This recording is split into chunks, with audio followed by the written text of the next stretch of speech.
What happens when entitlement meets authority? Stick around, because this story of how a neighborhood HOA Karen tried to take over my private lake cabin, and called the cops on me without realizing I was the police chief, will leave your jaw on the floor.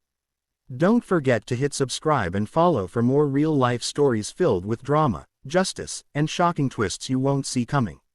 It all started on a warm Friday afternoon when I decided to escape the chaos of the city and spend a quiet weekend at my family's lake cabin, a property that had been in our family for 3 generations and one I considered my sanctuary, the only place where the uniform of my job as police chief could come off and I could simply be myself, fishing at dawn, sipping coffee on the porch, and listening to the sound of loons across the still water. But little did I know that this particular weekend would unravel into one of the most bizarre, frustrating, and strangely satisfying encounters of my life, and it began with a woman who would come to be known in my household as HOA Karen, the self-appointed queen of entitlement whose son's arrogance and her ignorance of who I truly was combined into a storm of drama that would ripple through the entire lakeside community. I arrived at the cabin late in the afternoon, the sun glowing gold over the treeline, and started unloading groceries and fishing gear from my truck when a sharp voice cut through the air, and there she was, marching down the dirt path in heels completely unsuited for the terrain, her sunglasses oversized, her posture stiff, and her scowl locked directly onto me as if my very existence offended her. And before I could even greet her, she barked, "Excuse me, this cabin belongs to the HOA now, and you need to vacate it immediately," which made me pause, blink, and wonder if I had misheard her. But her voice only grew louder, attracting attention from nearby cabins, her son trailing behind her with an arrogant smirk that told me he believed every word his mother was saying. And before I could answer, the boy, who looked barely in his 20s, stepped forward and said, "Yeah, my mom already claimed this spot, and she decided I get to live here all summer, so pack your stuff, old man," and I couldn't help but chuckle at the absurdity, shaking my head as I replied calmly, "Actually, this cabin is private property, has been in my family for decades, and isn't under the HOA's jurisdiction, so you're mistaken." But Karen wasn't about to let facts get in the way of her mission, and she whipped out a thick binder filled with what looked like HOA documents, flipping through dramatically before thrusting a page in my face that, according to her, gave her the right to reassign unused cabins to deserving residents, which would have been laughable if not for the smug satisfaction radiating from her son as he tossed his backpack onto my porch like he already owned the place. I told them firmly that they were trespassing and needed to leave, but that only fueled Karen's theatrics, and she pulled out her phone, announcing with a grin that she was calling the police because I was an intruder squatting on HOA property. And as I watched her dial, a strange mix of irritation and amusement washed over me because I knew exactly how this would end, but I decided to let her dig her own grave a little deeper before revealing the truth. Within 15 minutes, 2 patrol cars pulled up, lights flashing, and Karen practically sprinted to them with crocodile tears streaming down her face, pointing at me and crying, "That man broke into this cabin, he's dangerous, and he's threatening my son." And her son nodded vigorously, adding, "Yeah, he tried to attack me when I told him we were moving in."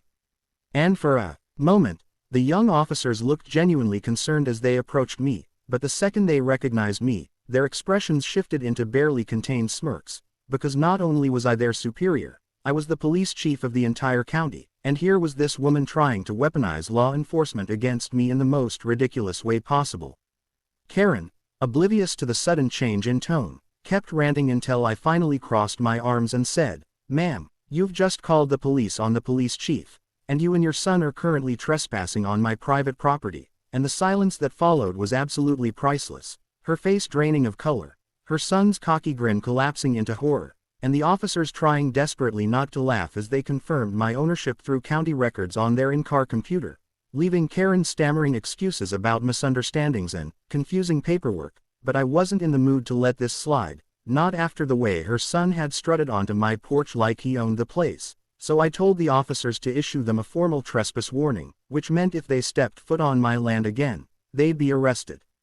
You'd think that would be the end of it, but people like Karen don't back down so easily, and the very next morning, I woke to the sound of hammering outside, only to discover her son trying to nail a HOA property sign onto one of my trees, and when I confronted him, he sneered, "You might be the police, but my mom runs this neighborhood, and we're not going anywhere," which told me that this wasn't just about entitlement, It was about power, control, and their desperate need to bully others into submission, so I decided to fight back, not with anger, but with patience, strategy, and the full weight of the law. Over the next week, Karen and her son tried everything. They parked their SUV across my driveway to block access. They left bags of trash on my porch to protest squatting, and one night I even caught them sneaking around with a camera, clearly trying to fabricate evidence that I was conducting illegal activities at the cabin, and every single time, I documented everything, filed reports, and let them pile up a record of harassment that would eventually backfire spectacularly. The turning point came when Karen hosted a meeting with other HOA members right on my lawn without permission, setting up folding chairs and declaring loudly that the chief was abusing his position to intimidate law-abiding families. But what she didn't expect was that several of those members respected me, knew me personally, and were already tired of her antics, and one brave neighbor finally stood up and shouted, "Karen, enough. This cabin isn't HOA property, it never was, and you're making us all look bad." Which caused a ripple of murmurs and nods, eroding her fragile empire right before my eyes. But the final blow came 2 weeks later, when her son, still bitter and defiant, decided to take matters into his own hands by breaking into my cabin while I was out fishing, clearly hoping to claim proof that it was abandoned. But unfortunately for him, I had security cameras installed, and the footage showed him smashing a window to get inside, rummaging through my belongings, and even stealing a few items, which meant I now had ironclad evidence of burglary. And when I showed up at his mother's doorstep with 2 uniformed officers behind me, arrest warrant in hand, the look on her face was a mixture of rage, disbelief, and sheer panic as her son was cuffed right there in front of her. Karen screamed, threatened lawsuits, begged, and even tried to bribe me by offering to drop all the HOA complaints if I released her son, but the law doesn't bend for entitled demands, and as her boy was driven away in the back of a patrol car, she collapsed onto her manicured lawn, sobbing into her hands, and for the first time since this circus began, I felt a quiet sense of justice settle over the lake. The story didn't just end there, though, because Karen's reign of terror over the neighborhood finally crumbled, with multiple HOA members filing complaints against her leadership, and within a month, she was voted out as president, replaced by someone far more reasonable, and she and her son eventually moved away, leaving behind a legacy of chaos and a cautionary tale about what happens when arrogance collides with authority. As for me, I spent the rest of that summer at my cabin in peace, fishing at dawn and sipping coffee on the porch, knowing that sometimes the best revenge isn't anger or shouting, but simply letting the truth and the law do their work. And every now and then when I hear a loon's call across the lake, I remember the absurdity of that day when Karen called the cops on the police chief himself, and I smile, because justice, in the end, always finds its way.